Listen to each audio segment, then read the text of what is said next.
Vectors के related बड़ा ही एक इंपॉर्टेंट कंसेप्ट है। कंसेप्ट यह है कि अगर हमारे पास दो वेक्टर्स हैं, vector A and vector B, इन दो वेक्टर्स के बीच में अगर हमें एंगल फाइंड आउट करना है तो एंगल को फाइंड आउट करने के लिए हम क्रॉस प्रोडक्ट लेते हैं या फिर डॉट प्रोडक्ट लेते हैं। हम लेते हैं डॉट प्रोडक्ट। अगर डॉट प्रोडक्ट लेते हैं तो क्यों लेते हैं, और अगर क्रॉस प्रोडक्ट नहीं लेते तो क्यों नहीं लेते, इसका रीजन हम देखेंगे। सबसे पहले तो हमने वेक्टर ए का मैंने मैग्नीट्यूड निकाल के रखा है और वेक्टर बी का मैंने ये मैग्नीट्यूड निकाल के रखा है और दोनों का प्रोडक्ट दिया गया है। और उसके बाद ए क्रॉस बी भी मैंने निकाल के रखा है और ए डॉट बी भी आपके सामने है। अब सबसे पहले हम देखते हैं कि ए क्रॉस बी का हम इस्तेमाल क्यों नहीं करते। एंगल को निकालने के लिए हम देखते हैं A cross B is equal to A B sine theta. मुझे एंगल निकालना है तो मैं लाता हूं साइन थीटा को। Sine theta is equal to A cross B divided by A. A cross B किसके बराबर है? ए क्रॉस बी मैंने निकाल के रखा है -4 I minus J minus A divided by A B. A B की वैल्यू मेरे पास 28। अब हमें एंगल यहां से निकालना है।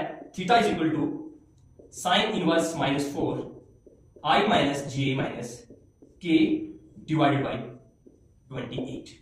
अब देखिए यहां पे साइन इनवर्स है, आई जे के की वैल्यू निकालना, एक फाइनल एक रिजल्ट निकालना, यहां पे थीटा की वैल्यू निकालना मैं कहता हूं बहुत मुश्किल है और यहां से थीटा की वैल्यू नहीं निकल सकती।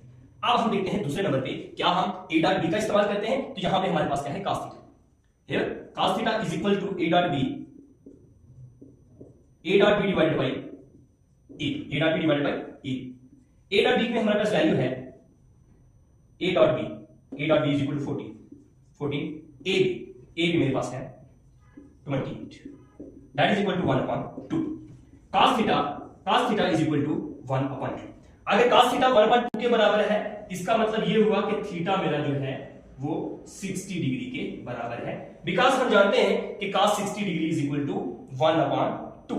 अब यहां से हमने देखा कि अगर हम डॉट प्रोडक्ट लेते हैं तो इजीली हम एंगल निकाल सकते हैं दो वेक्टर्स के बीच में, और यहां पे अगर हम क्रॉस प्रोडक्ट लेते हैं तो दो वेक्टर्स के बीच में एंगल निकालना हमारे लिए बहुत मुश्किल है। इसलिए जब कभी भी हमें दो वेक्टर्स के बीच में एंगल निकालने की जरूरत पड़े तो हम लेते हैं डॉट प्रोडक्ट, ना कि क्रॉस प्रोडक्ट।